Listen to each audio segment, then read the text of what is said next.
Existem duas moedas que circulam na delicada e complexa economia de uma família: a do afeto e a do dinheiro. Por toda a minha vida, eu fui uma especialista na primeira. Transacionei em abraços, em noites em claro, em pratos de comida quente e em sacrifícios silenciosos. O meu capital era o meu amor incondicional, um fundo de investimento de retorno infinito, eu acreditava. Eu achava que meu único filho, Rogério, entendia essa cotação e valorizava a riqueza do meu cuidado. Mas descobri, da maneira mais crua e dolorosa, numa tarde ensolarada em uma concessionária de luxo, que ele só estava interessado em outra transação, a de converter a minha confiança no seu mais novo e egoísta capricho.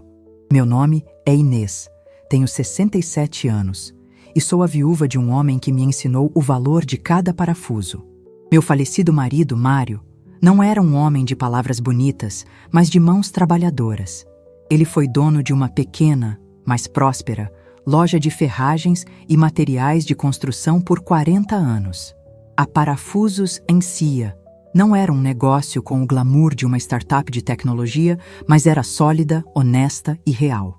E foi com o lucro de cada prego, de cada lata de tinta e de cada chuveiro vendido que nós construímos não uma fortuna para ostentação, mas uma muralha de segurança para a nossa família. Vivemos de forma modesta, mesmo quando podíamos ter esbanjado. O dinheiro para Mário não era para impressionar os outros, era para garantir a paz de espírito. Inês, ele sempre me dizia, com as mãos sujas de graxa, mas com um sorriso orgulhoso. A gente não trabalha para vizinho ter inveja. A gente trabalha para deitar a cabeça no travesseiro e dormir em paz, sabendo que o teto não tem goteira e que a despensa está cheia. E foi essa filosofia que ele me deixou como herança quando se foi há 5 anos. Uma vida sem luxos, mas um patrimônio considerável, fruto de uma vida inteira de trabalho, economia e prudência. Rogério, nosso filho, parecia ter nascido com uma alergia a essa filosofia. Ele cresceu vendo o trabalho duro do pai, mas sempre ressentiu a nossa falta de status. Enquanto seus amigos de escola particular, que eu e Mário pagamos com tanto sacrifício, ganhavam carros do ano e viajavam para o exterior, Rogério ganhava palestras sobre a importância de uma reserva de emergência. Ele se formou em relações públicas, uma profissão que para ele parecia ser o caminho mais rápido para o mundo de eventos, coquetéis e aparências que ele tanto almejava. Casou-se com Fabiana, uma mulher que parecia ter saído de um catálogo de tendências. E juntos, eles viviam numa corrida frenética para projetar uma imagem de sucesso que seus próprios esforços não conseguiam sustentar. E eu, a mãe, a viúva com o patrimônio sólido que Mário deixou, me tornei, sem perceber, o banco financiador daquela farsa. A cada 6 meses, havia um novo negócio do século, uma oportunidade imperdível que exigia um pequeno investimento meu. Mãe, é uma ideia genial, uma agência de marketing de influência para pets. Os cachorros são os novos filhos, o retorno é garantido, ele me dizia com um entusiasmo contagiante. E eu, com o coração de mãe que quer desesperadamente acreditar no potencial do filho, eu o ajudava. A agência para pets faliu antes de conseguir o primeiro cliente canino. Mãe, a nova onda são as Dark Kitchens. Vou montar uma operação de entrega de comida tailandesa. Só preciso de um capital de giro para os equipamentos. O capital de giro era uma quantia que eu e Mário levamos anos para juntar. A cozinha tailandesa fechou em 6 meses, depois de uma intoxicação alimentar que quase gerou um processo. Cada fracasso dele era um rombo na minha segurança e na memória do trabalho de seu pai. Minha melhor amiga, Elisa, me alertava constantemente. Inês, esse menino seu, com o perdão da palavra, é um parasita. Ele está sugando as suas economias para sustentar os delírios de grandeza dele e daquela esposa fútil. Acorda, mulher. Mas como acordar de um pesadelo quando o protagonista dele é o seu único filho? Como aceitar que o menino doce que você criou se tornou um homem que te enxerga não como mãe, mas como uma fonte de recursos a ser explorada? A cartada final, o plano mais audacioso e mais insultuoso de todos, veio há 1 mês. Rogério me convidou para um almoço, num restaurante caro que eu sabia ele não tinha como pagar. Era o começo da encenação. Mãe, ele começou, depois de uma longa e ensaiada introdução sobre o futuro da economia digital. Eu passei o último ano da minha vida mergulhado num projeto. O projeto da minha vida. Algo que vai finalmente colocar o nosso sobrenome no mapa dos grandes negócios. Algo que deixaria o pai orgulhoso. A menção ao pai dele foi o golpe baixo. A isca que ele sabia que eu morderia. É um aplicativo revolucionário, mãe. De logística reversa para o mercado de luxo, usando inteligência artificial e tecnologia blockchain para garantir a autenticidade dos produtos. É o futuro. Ele falava com uma paixão e usava tantos termos que eu não entendia, que por um momento quase acreditei. Eu já tenho o protótipo, já tenho o interesse de um fundo de investimento internacional. Mas para fechar o negócio, eu preciso mostrar a eles que tenho capital semente. Preciso de um aporte inicial para montar a estrutura, para contratar uma equipe de programadores de ponta. E de quanto você precisa, meu filho? Perguntei, o coração já apertado. 200 mil reais, ele disse, o número saindo de sua boca com uma naturalidade assustadora. O valor me deixou sem fôlego. Era quase tudo o que me restava da minha poupança mais líquida. Era o dinheiro da minha tranquilidade, da minha saúde, da minha segurança. É muito dinheiro, Rogério. É um risco enorme. Risco é não investir, mãe. O potencial de retorno é gigantesco. Isso não é um gasto, é o nosso futuro. Pense nisso como o nosso último grande investimento juntos. Naquele momento, algo em mim estalou. A voz de Mário, a prudência dele, o cheiro de graxa e de trabalho honesto, tudo aquilo veio à minha mente. O discurso de Rogério era liso demais, as promessas grandiosas demais. Parecia um roteiro. Você tem um plano de negócios, Rogério? Projeções, balanços, um estudo de viabilidade? Perguntei, usando o vocabulário do meu marido. O sorriso dele vacilou. Mãe, isso são detalhes técnicos. O importante é a visão, a oportunidade. A senhora não confia em mim? A chantagem emocional, a arma de sempre. Mas desta vez, ela não me atingiu com a mesma força. Eu confio em você, meu filho. Mas como seu pai me ensinou, em negócios, a gente confia desconfiando. Eu preciso pensar. Passei a semana seguinte com uma angústia que não me deixava dormir. A insistência dele, as ligações diárias de Fabiana perguntando se eu já havia tomado a decisão certa para o futuro da família. Tudo aquilo aumentava a minha suspeita. Então decidi jogar o jogo deles. Rogério, eu disse a ele ao telefone. Eu pensei muito e decidi que vou te dar essa chance. Vou fazer o investimento no seu sonho. A comemoração do outro lado da linha foi imediata e barulhenta. Eu sabia, mãe. Sabia que a senhora era a minha maior parceira. Mas, continuei, um valor desses não se transfere. É preciso formalidade. Vá ao seu contador e abra uma empresa para o projeto. Uma empresa de verdade, com CNPJ. Na próxima terça-feira, eu irei com você ao meu banco e solicitaremos um cheque administrativo no valor de 200 mil reais, nominal à sua nova empresa. É a minha única condição. Segurança em primeiro lugar. Ele hesitou, mas concordou, provavelmente achando que era apenas um capricho de uma velha senhora preocupada. Na terça-feira, ele me encontrou na porta do banco. Estava radiante. Mostrou-me o papel da junta comercial com o registro da RT Log Tech Soluções Digitais LTDA. Fomos juntos à minha gerente. Eu assinei os papéis. E o cheque administrativo, um pequeno retângulo de papel que valia o sonho de uma vida, foi entregue a ele. O sorriso em seu rosto era o de um predador que acaba de abater sua presa.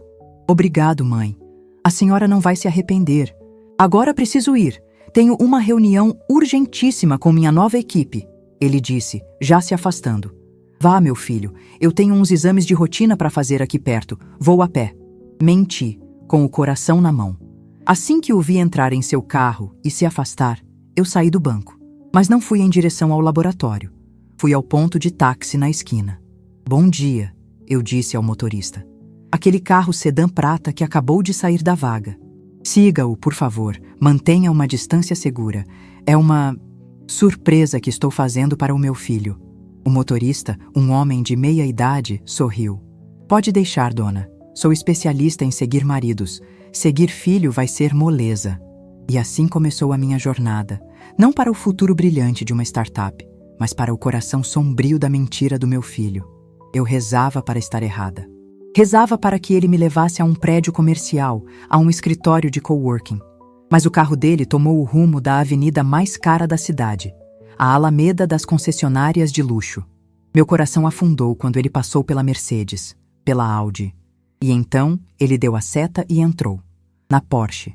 O táxi parou do outro lado da rua, escondido atrás de uma árvore. E eu assisti, como se fosse um filme de terror, a cena que confirmou a minha traição.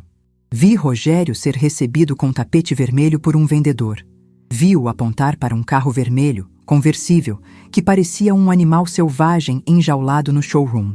Vi-o sentar ao volante, acariciar o painel, o rosto transfigurado por um êxtase de vaidade que me causou náuseas. O meu dinheiro, o suor de Mário, a nossa segurança. Tudo aquilo estava sendo transformado em um símbolo de status para um homem que não havia produzido nada na vida além de dívidas e decepções. A dor foi substituída por um gelo, uma clareza cristalina. Eu não ia chorar. Eu não ia fazer um escândalo. Eu ia terminar aquela peça de teatro com um ato final que nem ele, nem sua esposa jamais esqueceriam. Paguei o taxista, pedi que me esperasse.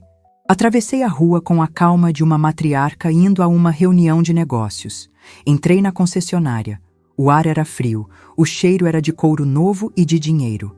Uma recepcionista veio em minha direção. Bom dia, senhora. Posso ajudá-la? Bom dia. Estou apenas aguardando meu filho.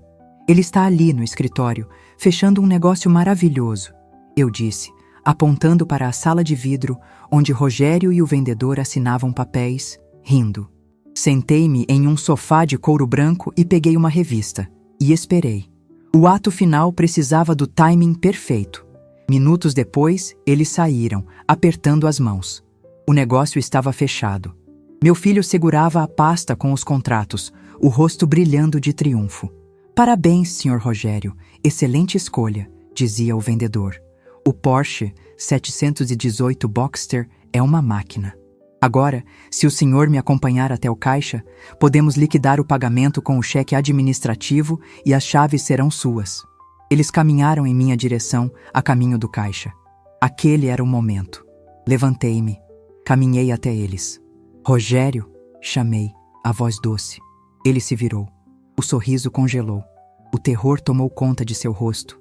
Mãe, o que a senhora está fazendo aqui? Eu sorri para o vendedor, que olhava a cena sem entender. Estendi minha mão a ele. Desculpe a falta de modos do meu filho.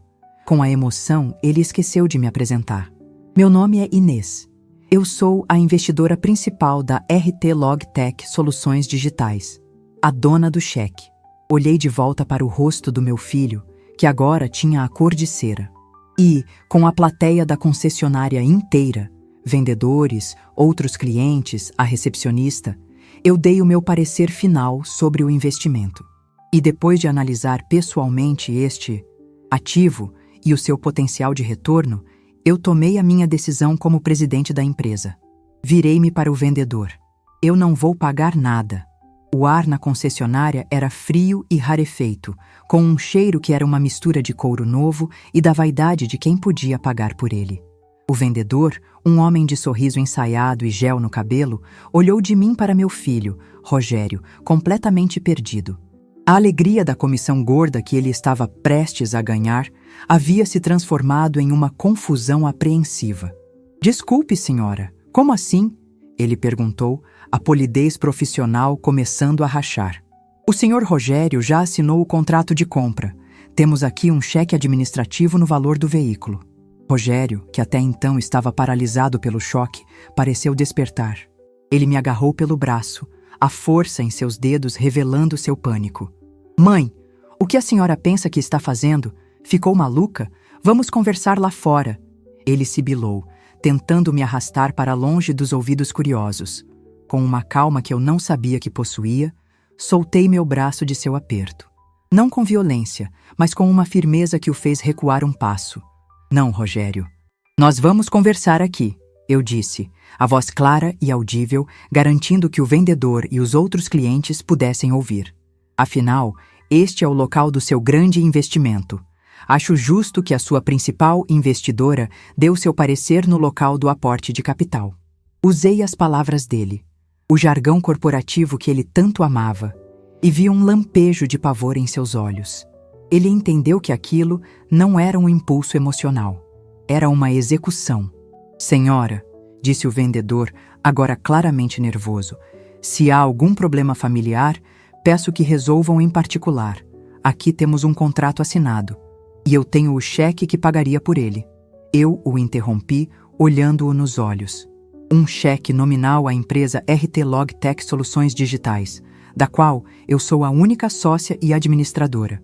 O Sr. Rogério aqui é apenas um procurador, e eu, como presidente e diretora financeira desta promissora empresa, após uma análise de viabilidade presencial deste ativo, e apontei para o carro vermelho reluzente, decidi vetar a aquisição. O investimento apresenta um risco de depreciação altíssimo e um custo de manutenção que não se justifica no nosso plano de negócios. Portanto, o negócio está cancelado por falta de pagamento. O vendedor me olhou, boquiaberto. Eu havia usado a linguagem dele, a linguagem do capital, para destruir a transação. Eu não era uma velhinha senil. Eu era uma empresária recusando um mau negócio. Mãe, pelo amor de Deus, Rogério explodiu, o sussurro se transformando em um lamento desesperado. Está todo mundo olhando. A senhora está me humilhando. Humilhando você, Rogério? Eu me virei para ele e todo o amor e a dor de uma vida pareceram se concentrar em meu olhar. Quem está sendo humilhada aqui há anos sou eu. O seu pai, meu marido, trabalhou de sol a sol, com as mãos cheias de calos para nos dar uma vida digna. Ele me ensinou que o valor das coisas não está no preço, mas no suor que foi derramado para conquistá-las. E eu, depois que ele se foi, continuei a honrar seu legado, economizando cada centavo da nossa segurança, para que você, meu filho, tivesse o melhor. Eu vendi a nossa história, a nossa paz de espírito, para investir no seu futuro. E você, Rogério?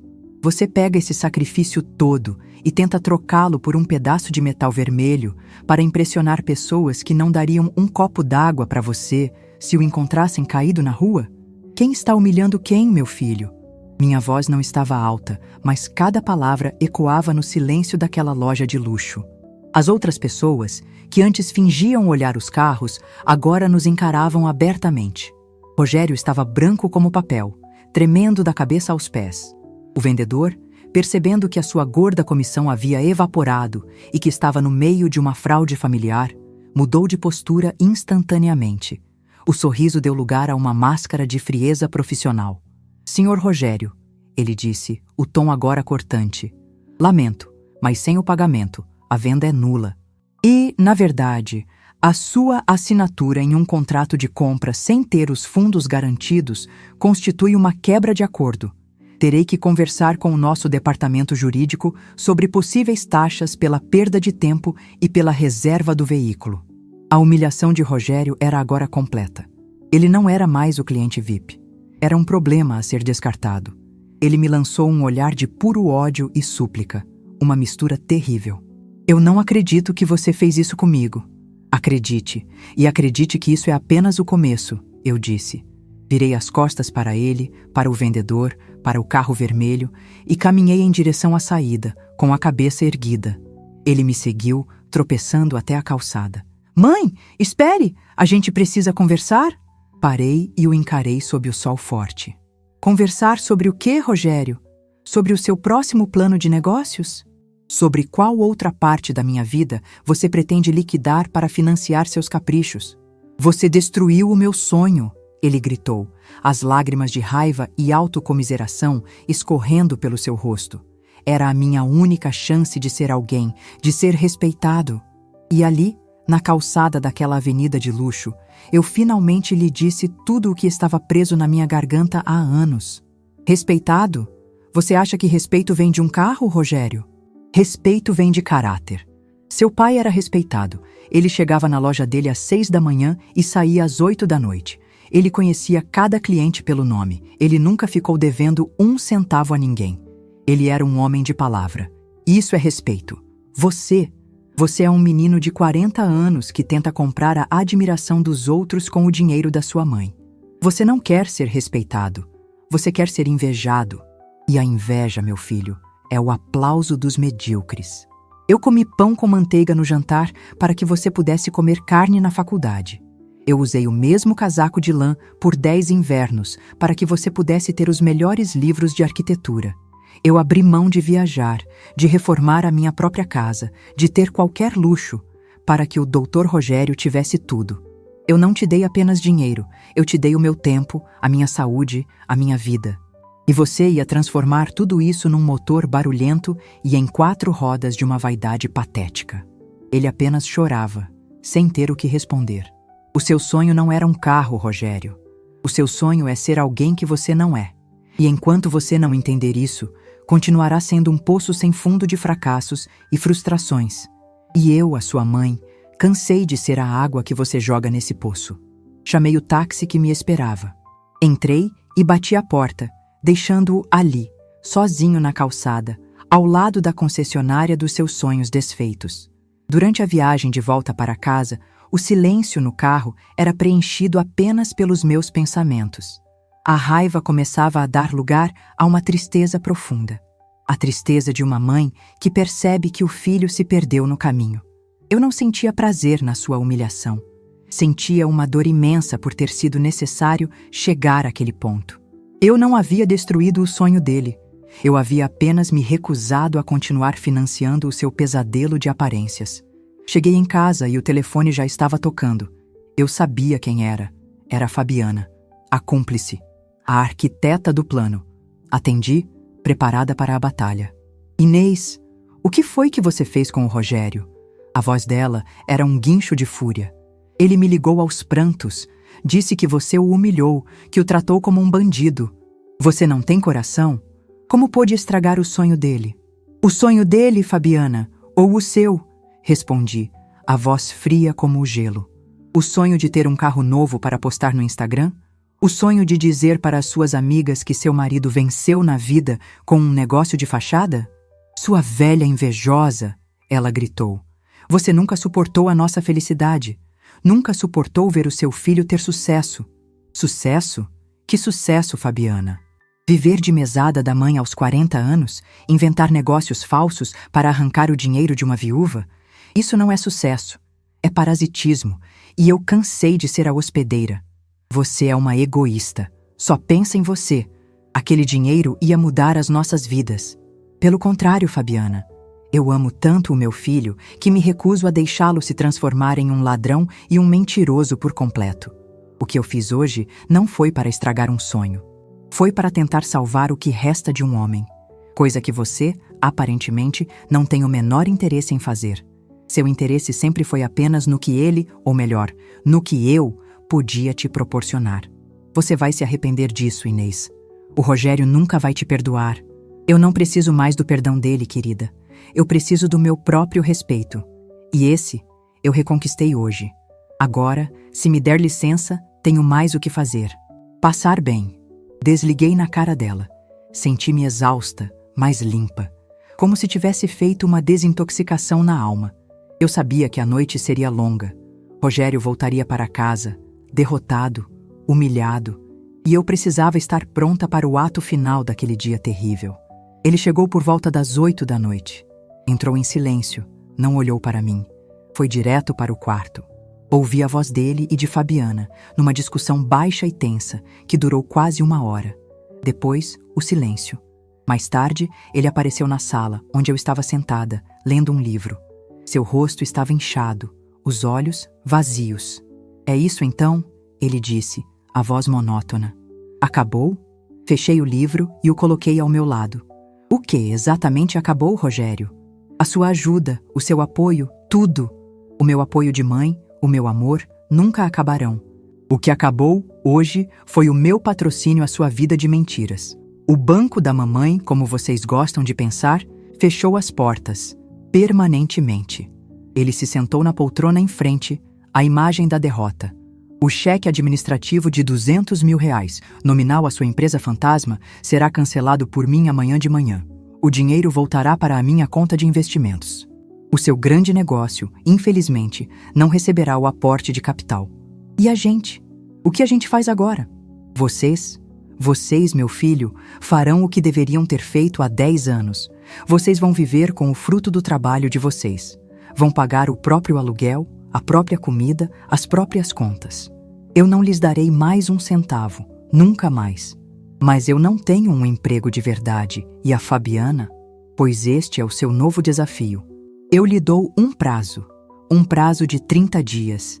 Eu quero que você, Rogério, consiga um emprego de verdade, com carteira assinada, não um de seus projetos. Quero que você me apresente um contra-cheque no final do próximo mês. Um contra-cheque que prove que você é capaz de se sustentar sem a minha aposentadoria. E se eu não conseguir? Se você não conseguir, eu disse, olhando-o com uma tristeza firme, eu entenderei que você escolheu continuar sendo a criança que espera que a mãe resolva tudo. E nesse caso, eu terei que tomar decisões mais drásticas sobre o nosso futuro e sobre o teto sob o qual vocês dormem. A escolha, meu filho, como sempre, é sua. Ele me encarou, os olhos cheios de um pavor que ele nunca sentira antes.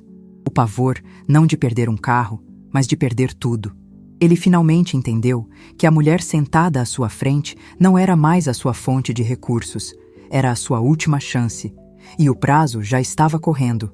A porta do meu apartamento se fechou, deixando para trás a figura patética do meu filho, um homem de 40 anos reduzido a uma criança que acabara de ser colocada de castigo. O silêncio que se seguiu não era de paz, mas de expectativa. Eu havia dado o meu ultimato. Havia estabelecido um prazo de 30 dias para que ele provasse ser um homem, e não um projeto de homem. Agora, restava-me esperar e, principalmente, viver. Nos primeiros dias, a casa foi palco de uma guerra fria e silenciosa. Rogério e Fabiana me evitavam como se eu fosse uma doença contagiosa. Passavam por mim nos corredores com o rosto virado, as mandíbulas travadas de raiva. As refeições se tornaram um suplício de silêncio cortado apenas pelo tilintar dos talheres. Eles não ousavam me confrontar novamente, mas sua hostilidade preenchia cada canto do apartamento. Eu, por minha vez, decidi ignorar o drama deles. Eles queriam silêncio? Eu lhes daria o silêncio mais produtivo que eles já viram. Comecei a minha própria reconstrução. A primeira coisa que fiz foi marcar uma reunião com um consultor financeiro, um homem sério indicado pelo meu gerente de banco. Sentei-me em seu escritório elegante e, pela primeira vez, falei abertamente sobre o patrimônio que Mário e eu construímos.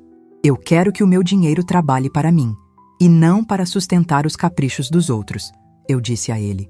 Quero investimentos seguros, de longo prazo, e quero criar um fundo para a educação dos meus netos, um fundo que seja intocável até que eles completem 18 anos. Enquanto o consultor traçava gráficos e falava de portfólios, eu me sentia renascer. A Inês, que se sentia intimidada por números, estava de volta, mas agora, com a sabedoria e a cautela que a vida lhe ensinara. Eu estava retomando as rédeas não apenas da minha dignidade, mas da minha segurança financeira, a mesma segurança que meu filho tentou transformar em um carro esporte. Decidi também revisitar o meu passado, mas com novos olhos. Numa tarde, peguei um táxi e fui até o nosso antigo bairro, até a rua onde ficava a Parafusos Encia. A loja ainda estava lá, com outro nome, outra fachada. Fiquei parada na calçada, do outro lado da rua, e observei. Lembrei-me de Mário, atrás do balcão, com seu lápis na orelha, atendendo os clientes com um sorriso.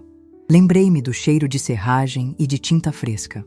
Lembrei-me do orgulho que sentíamos a cada nota fiscal emitida, a cada cliente satisfeito. Aquilo era trabalho de verdade. Aquilo era produção.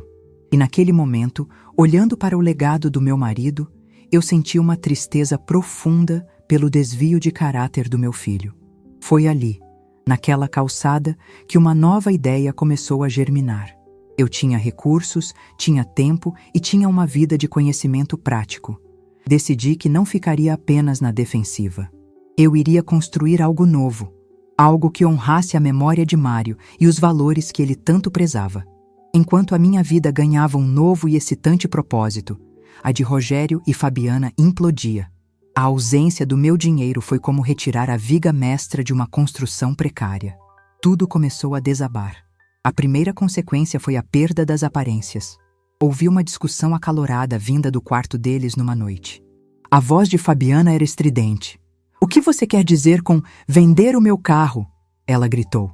"É o único jeito, Fabiana. As contas estão chegando, o condomínio, a escola das crianças, os cartões de crédito que a minha mãe não paga mais. Não temos dinheiro." "Venda o seu, o meu não. Eu não vou andar por aí de ônibus como uma qualquer. Eu não tenho mais carro, você se esqueceu? Aquele que eu usava." Bem, digamos que o investimento não foi aprovado.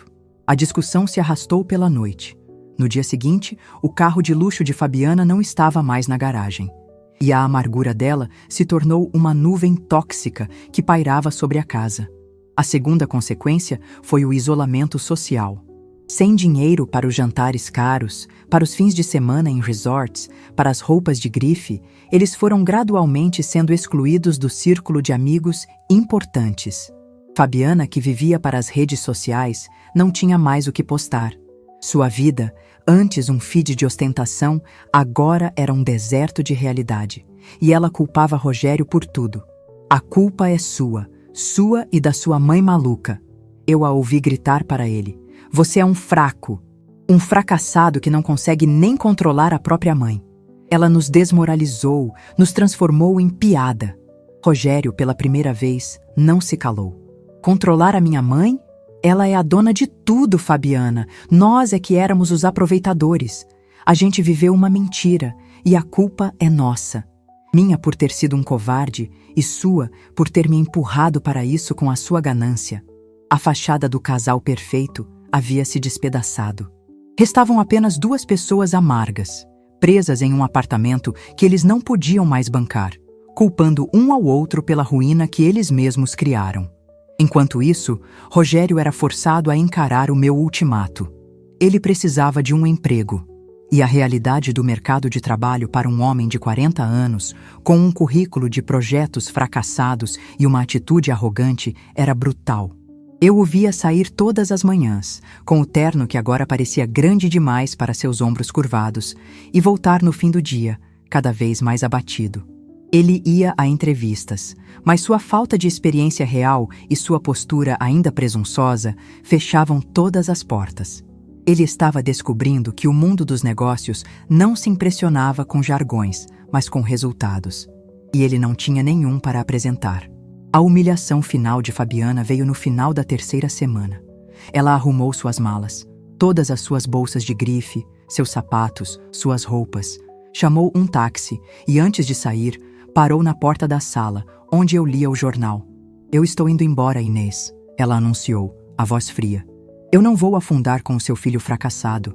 Eu me casei com a promessa de uma vida de sucesso, não com a realidade de um apartamento de 2 quartos e contas atrasadas.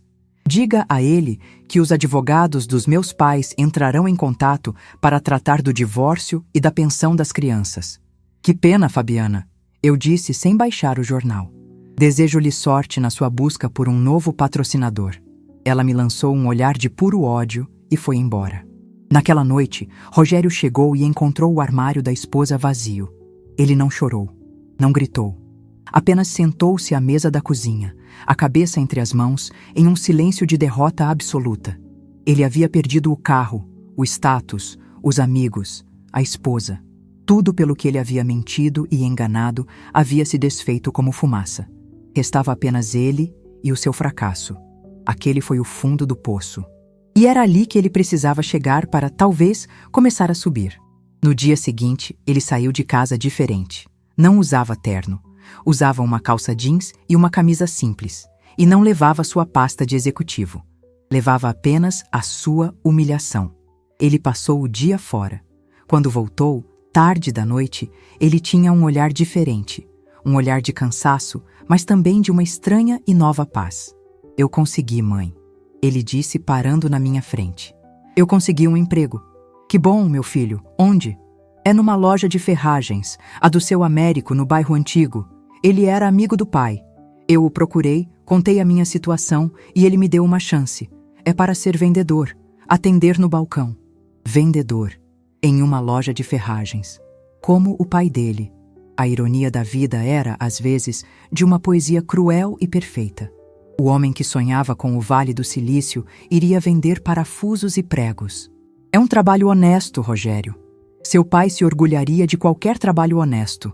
O prazo de 30 dias se encerrou. E no último dia, como eu havia exigido, Rogério veio até mim. Ele trazia na mão um envelope. Mãe, ele disse, a voz firme, mas humilde. Aqui está. É o meu primeiro contra-cheque. Não é muito. Na verdade, é quase nada. Mas é meu. É o primeiro dinheiro realmente meu, que eu ganhei com o meu próprio trabalho em muito tempo. Ele me entregou o envelope. Eu o peguei, mas não o abri. Eu sei que eu não mereço o seu perdão. Ele continuou, os olhos marejados.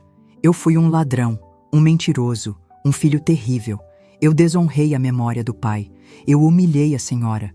Não há palavras que possam apagar o que eu fiz, mas eu quero que a senhora saiba que eu estou tentando.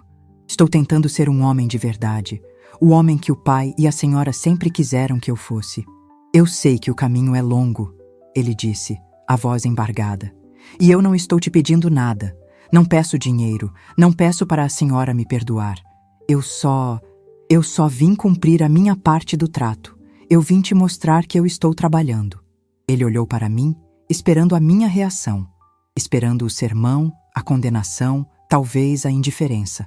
Eu peguei o contra-cheque dele, olhei para o valor irrisório. E então fiz algo que ele não esperava. Eu o rasguei em 2. Mãe! Ele exclamou, chocado. Eu não preciso deste papel para saber que você está trabalhando, Rogério. Eu disse, levantando-me. Eu preciso ver nos seus olhos, e pela primeira vez em muito tempo eu estou vendo um homem, e não um menino mimado. A sua dívida comigo, continuei, não se paga com um contra-cheque. Ela se paga com caráter. E o seu primeiro pagamento foi aceitar esse emprego. Foi engolir o seu orgulho e voltar para o lugar onde seu pai começou. Aproximei-me dele e, pela primeira vez desde aquela noite terrível, toquei em seu rosto. A jornada vai ser dura, mas você não está mais sozinho. A sua mãe de verdade, não o seu banco, está aqui. Agora, vá descansar. Amanhã é um novo dia de trabalho. E eu quero que você me conte como foi a sua primeira semana vendendo pregos. Ele desabou a chorar. Um choro de alívio, de gratidão. E eu o abracei. O caminho para a reconstrução da nossa família seria longo, cheio de cicatrizes. Mas naquele momento, eu soube que a fundação, a mesma fundação de honestidade e trabalho que Mário havia me deixado, estava sendo, finalmente, reconstruída no coração do nosso filho. O abraço que dei em Rogério naquela noite foi o fim de uma guerra e o começo de uma trégua incerta. As palavras de perdão foram ditas, o primeiro contra-cheque foi simbolicamente rasgado, mas a confiança, aquela delicada porcelana da alma, continuava em 1000 pedaços. Eu sabia que a reconstrução não seria um ato de vontade, mas um longo e paciente processo de colar cada caco, um de cada vez, com a cola frágil, mas resistente, das atitudes diárias. Nos meses que se seguiram, Rogério iniciou sua jornada no deserto. A vida que ele conhecia, um oásis artificial irrigado pelo meu dinheiro, havia secado, e ele precisou aprender a encontrar água em terra árida. Ele se agarrou ao seu emprego na loja de ferragens do seu Américo com a força de um náufrago. O homem que antes falava de blockchain e investidores anjo, agora passava os dias explicando a diferença entre um parafuso de rosca soberba e um de rosca fina. O executivo que usava sapatos italianos agora usava botinas de segurança e descarregava caixas de cimento. A humilhação inicial, eu via em seus olhos quando ele me visitava, deu lugar a um cansaço honesto. E depois, a algo que eu não via nele há décadas, a dignidade do trabalho. Nossos encontros passaram a ser aos domingos. Ele chegava em minha casa, não mais com a arrogância de quem vem inspecionar seus domínios, mas com a humildade de um filho que visita a mãe. Trazia sempre um pão fresco da padaria do bairro e, às vezes, 1 ou 2 ferramentas que ele mesmo consertava na loja, como um presente. A sua tesoura de poda estava cega, mãe. Eu a afiei na oficina. Eram pequenos gestos, mas diziam muito. Diziam que ele estava aprendendo a usar as mãos para servir, e não apenas para pedir. As conversas mudaram. Ele não falava mais de seus projetos mirabolantes. Falava do seu dia a dia. Contava, com um misto de frustração e um novo tipo de orgulho, sobre os clientes difíceis, sobre o desafio de organizar o estoque, sobre a satisfação de ajudar alguém a encontrar a peça certa para consertar um vazamento em casa. Ele estava descobrindo o universo de seu pai. E ao fazer isso, estava se descobrindo. Sabe, mãe, ele me disse num desses almoços. Outro dia, um senhorzinho entrou na loja, completamente perdido, precisando de uma pecinha para o botijão de gás. Ninguém estava lhe dando atenção. Eu parei o que estava fazendo, fui até o depósito, procurei por 20 minutos e encontrei. O sorriso de gratidão dele. Eu nunca me senti tão útil na minha vida. Nem quando eu achava que ia ficar milionário com meus aplicativos. Enquanto ele se reconstruía, eu florescia. A quitutes da Margarida se tornou um pequeno fenômeno no bairro. As minhas geleias e compotas, feitas com as receitas da minha mãe e com o amor que eu agora dedicava a mim mesma, ganharam fama. A demanda cresceu tanto que precisei contratar uma ajudante, uma moça jovem da vizinhança. Mas a minha grande paixão se tornou a oficina Mãos à Obra. Com uma parte do dinheiro que resgatei, aluguei um pequeno galpão que pertencia à antiga loja de Mário. Com a ajuda do seu Américo, que se tornou um grande amigo, montei uma pequena oficina-escola. O objetivo era simples: ensinar a jovens de baixa renda, que não tinham oportunidades, um ofício de verdade. Ensinar a consertar uma torneira, a trocar uma resistência de chuveiro, a fazer pequenos reparos de marcenaria. O legado do meu marido, a sua habilidade manual, sua crença no trabalho honesto, estava vivo ali. Eu não ensinava as aulas técnicas. Eu administrava, cuidava das matrículas, das compras de material, do café quente para os alunos. E o mais importante, eu os ouvia. Ouvia suas histórias, seus sonhos. Eu me tornei uma espécie de mãe para aqueles meninos e meninas, dando a eles não apenas uma profissão, mas um senso de valor e de dignidade. A convergência dos nossos dois mundos, o meu e o de Rogério, aconteceu de forma natural. Ele começou a se interessar pela minha oficina. Nos seus dias de folga, ele passava por lá. No início, apenas para me ver. Depois, começou a ajudar.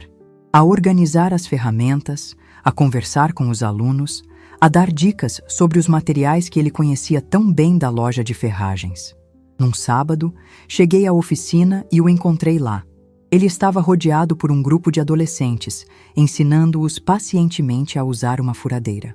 A forma como ele falava, a segurança em seus gestos, as suas mãos, agora calejadas como as do pai, guiando as mãos dos meninos.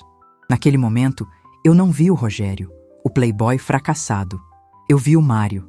Vi o legado do meu marido, vivo e pulsante, no filho que eu pensei ter perdido.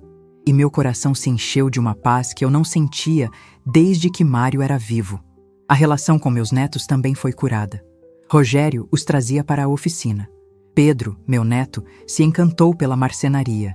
E Lívia, minha neta, adorava me ajudar a etiquetar os potes de geleia. Eles viam um pai diferente, um homem que trabalhava com as mãos e sorria um sorriso cansado, mas verdadeiro. E viam uma avó diferente, uma mulher ativa, forte, uma líder em sua comunidade. A imagem da família fraturada pela ganância estava sendo substituída pela imagem de uma família unida pelo trabalho e pelo propósito. Um dia, quase 2 anos depois daquele confronto na concessionária, Rogério me pediu uma reunião. Uma reunião de negócios, mãe, ele disse com um sorriso tímido. Sentamos à mesa da minha cozinha. Ele abriu uma pasta e de dentro tirou um plano de negócios, impecavelmente bem feito. Mãe, o seu Américo vai se aposentar de vez. Ele quer vender a loja, ele começou. E eu passei os últimos 6 meses estudando o negócio dele, analisando os números, conversando com os fornecedores. A loja é sólida, tem uma clientela fiel, mas está parada no tempo. Eu tenho um plano para modernizá-la, para expandir, para criar um sistema de entregas online, para transformá-la na maior e melhor loja de ferragens da região. Ele me apresentou o plano. As projeções eram realistas, a análise de mercado era brilhante, a estratégia era sólida. Não havia jargões, não havia promessas vazias, havia trabalho, pesquisa e uma visão clara. Eu aprendi o negócio, mãe. Eu sei como fazer isso dar certo, mas eu não tenho o capital, e eu não estou te pedindo um empréstimo. Ele se apressou em dizer. Eu estou te fazendo uma proposta de sociedade, para recriarmos a Parafusos em Cia, mas desta vez seria a Parafusos em Filhos. Ele me olhou, os olhos cheios de uma esperança humilde. Eu entro com o meu trabalho, a minha gestão, tudo o que aprendi. E a senhora? A senhora entraria como minha sócia investidora.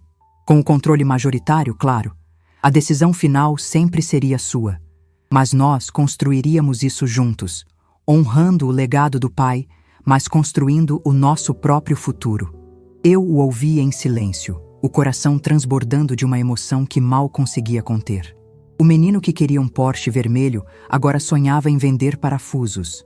O homem que desprezava o trabalho do pai agora queria honrá-lo. Aquela era a sua verdadeira redenção.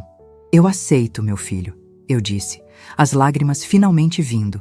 Eu aceito ser sua sócia. Hoje, a Parafusos em Filhos é uma realidade. A loja foi reformada, está moderna e próspera. Rogério é um gerente incrível, respeitado por funcionários e clientes. Eu sou a presidente do conselho, a sócia que aparece para tomar um café e dar um palpite, mas que confia plenamente na gestão do filho. Minha vida é uma tapeçaria rica e colorida. Tenho meu trabalho na Oficina Mãos à Obra, que já formou dezenas de jovens. Tenho meus quitutes da Margarida, que me dão prazer e um dinheirinho extra. Tenho meus netos, que agora aprendem o valor do trabalho na oficina do pai. E tenho meu filho. Não o que eu sonhei, mas um muito melhor. Um homem real, forjado na bigorna da dificuldade e da humildade. Às vezes, quando olho para trás, para a dor daquela traição, eu entendo que ela foi uma bênção disfarçada. Ao me recusar a pagar por um carro, eu forcei meu filho a pegar a estrada mais longa e mais difícil, a estrada de volta para si mesmo, de volta aos valores que seu pai lhe deixou. E ao chegar ao seu destino, ele não encontrou um carro esporte na garagem. Encontrou algo muito mais valioso, a sua própria alma. Meu nome é Inês, e eu aprendi que o melhor investimento que podemos fazer não é em ações ou em aplicativos mirabolantes. É no caráter. Porque um carro de luxo perde o seu valor assim que sai da concessionária. Mas um homem de valor, esse, minha gente, só se valoriza com o tempo. Se essa história tocou seu coração, deixe seu like, se inscreva no canal e comente aqui embaixo. No meu lugar, o que você faria? Sua mensagem pode iluminar o dia de alguém.